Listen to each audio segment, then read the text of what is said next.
Thank you for coming back to the channel for part 2. Let's get into today's topic. Today's topic is narrowing down our bullet choice for final load development in this AR platform. The reason I'm using the AR platform instead of the bolt gun is because this one has a DNT Thermite optic on it with recording capabilities. Without a scope cam, I'm afraid that some of the content that we're going to be discussing in this video will not make sense. Now, to do this properly, there are a couple of things you're going to need. What we have today is a rifle and a shooter and a bench. So we've got to take as much of the human factor out of it as possible. That is basically what I'm trying to get to. So, why don't you just hold the rifle like a man? Okay, we'll do that. We will hold the rifle like a man. So we're going to start our recording so that you can see what I see downrange. Let's try to focus this target as best we can. Now, each one of those squares down there represents 1 square inch. So we've got a bipod, that's pretty stable. And I'm going to do like a lot of shooters do, and I'm just going to hold this to my shoulder, and I'm going to hold it as tight as I can. Oh boy.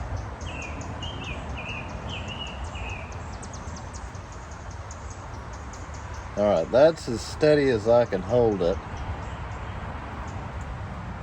without breathing. But if you pay attention, you can see my heartbeat.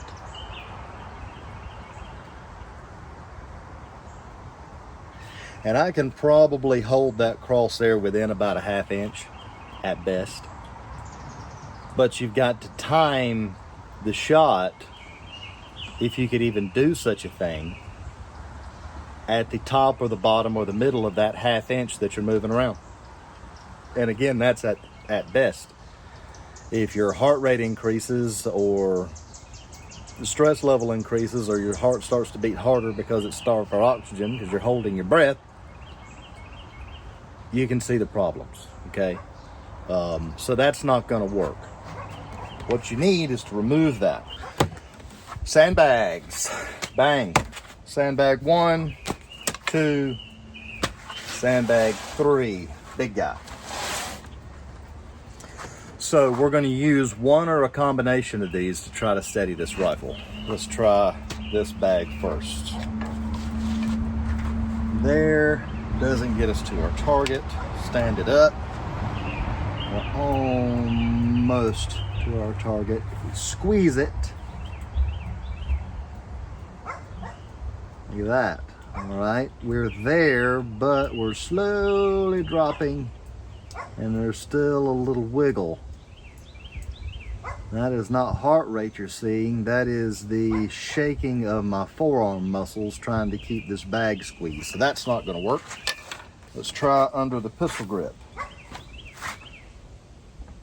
Doesn't get there. There, too tall.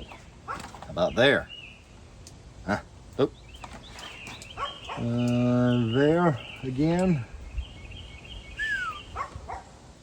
All right, that bag is not going to do it. This bag here. Where are we? Nope. Nope.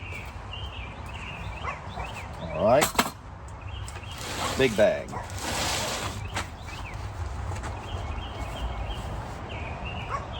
Nope. Nope.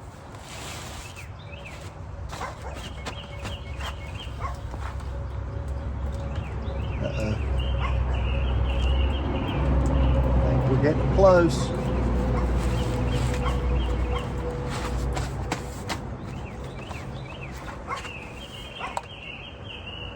And now we've got a platform. We can give this bag here on top a minor squeeze or a shimmy and a shake, and all of a sudden, look how steady that is. Grabbing the pistol grip. Squeeze the rear bag. Relax the rear bag. Shimmy down. We're going to call that stable.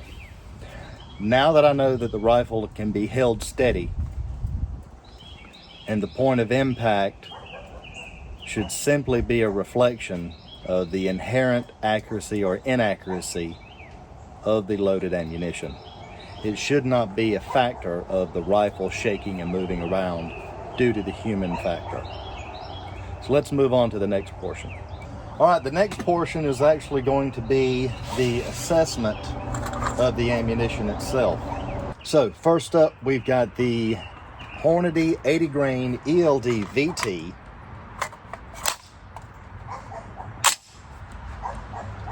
And we're going to shoot the 1-inch circle on the top left. Let's go with black. I like black.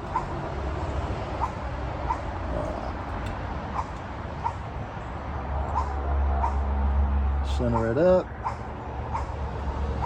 Nice squeeze. Go.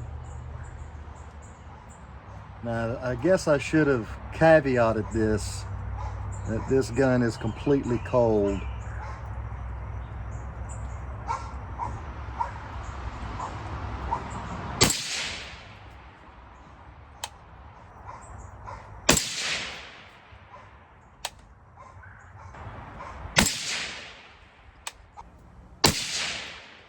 All right.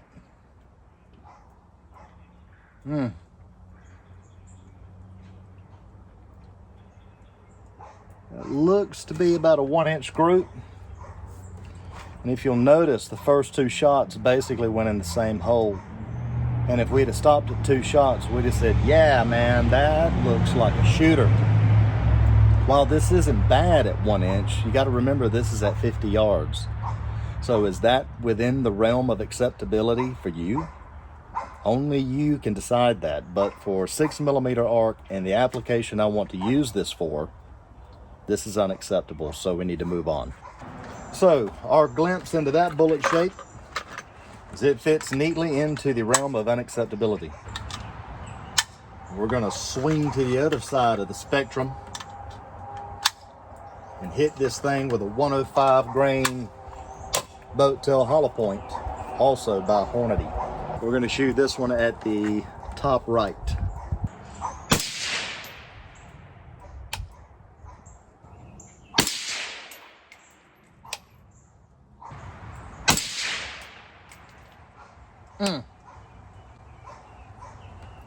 Look at that. Remember, I don't want to support this rifle. I want the bags to do the work.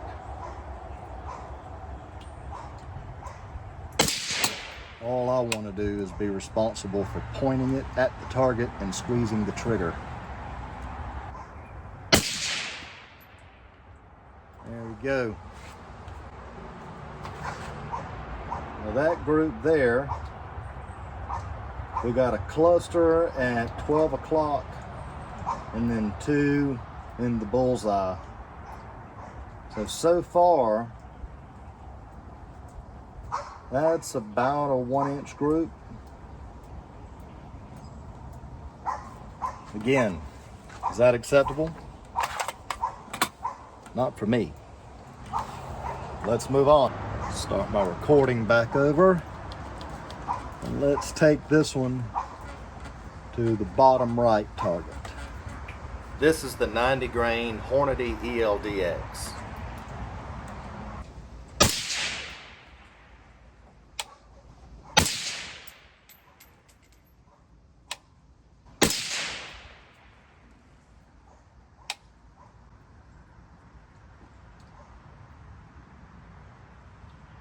See that wiggling around down there? This is another thing you'll get into if shooting long range or in direct sunlight or on a hot day over concrete or clay. you're going to have mirage. Mirage is something you really can't get away from. And it is a lens between you and your target. And because that mirage is constantly moving around with variations in air temperature, that's going to cause your target to shimmy and shake around as well. Go. Last one, I think. Ho! Lead cow. So what we had there is we had 4 shots basically in the same hole, and then 1 flyer right there at the very end. Now I am doing my best to remove the human element, but with 4 shots through the same hole, it's performing the best so far. And even the flyer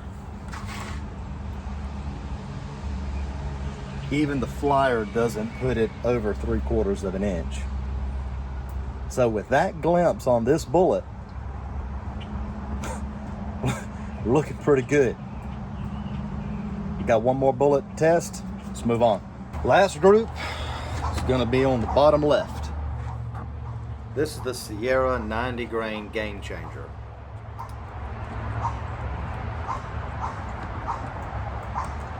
Tell yourself every time, do not hold the rifle. Do not rest on the rifle. Do not support the rifle. Let the bags do the work. You just position or point it and squeeze the trigger.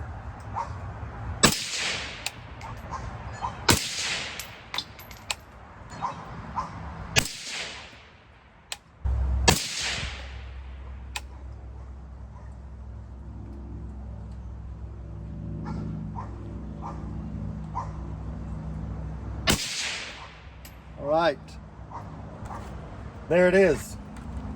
So I hope today's video has been informative, at least in the ways of setting up your rifle to take the human element out of the picture so that you can accurately assess to the best of your abilities the ammunition that you've taken the time to load. If you've learned something, leave a comment. Let me know what else you would like to learn. If you didn't learn anything, rewind the video, rewatch it until you do. Tune in next time for part 3 of the series that I have yet to name, where we discuss the groups on paper, see if we can decide which of these bullets, if any, to take into the next stage of the reloading process. As always, don't try this at home. I am not a professional, and thank you for watching.